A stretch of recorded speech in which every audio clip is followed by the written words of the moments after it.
Okay, so here's a video on extracting coal and oil. So since the late 1800s, the coal industry has been an important part of Alberta's history.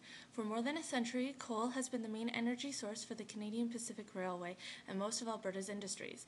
Alberta uses a lot of coal and coal-burning power plants. Most of the iron and steel used in Alberta's industries has been produced in other parts of the world, and many of those areas use the potential energy stored in coal from Alberta to produce the steel.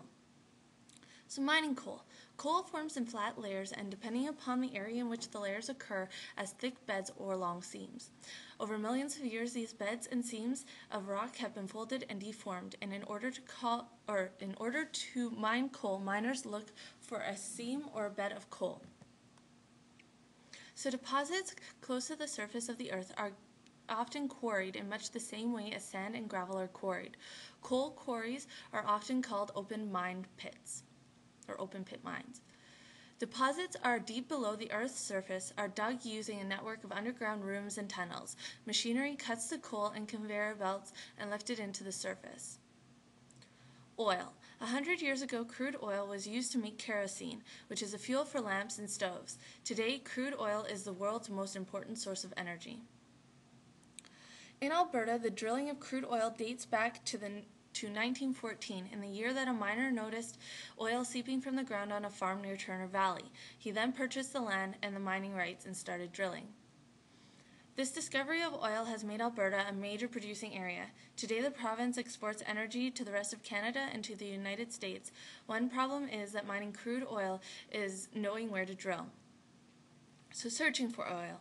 Diagrams of drilling sections may give the impression that oil forms in large underground lakes. This is not correct. Oil is found in microscopic pores between the particles that make up rocks. Over time, changes in the Earth's crust cause great amounts of pressure that force the tiny droplets into the porous rock, called reservoir rock. Further movements of the Earth's crust help to trap the oil and natural gas in sections of reservoir rock that are located between layers of impermeable rock.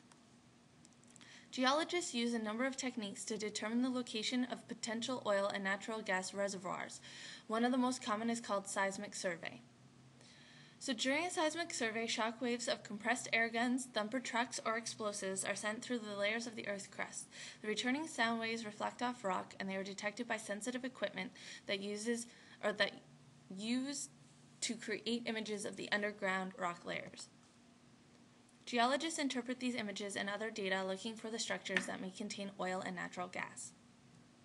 Drilling for oil. Once the seismic surveys identify likely places to find oil and gas, oil companies then start to drill. When they hit reservoir rock, the oil or gas fuel may come to the surface on its own.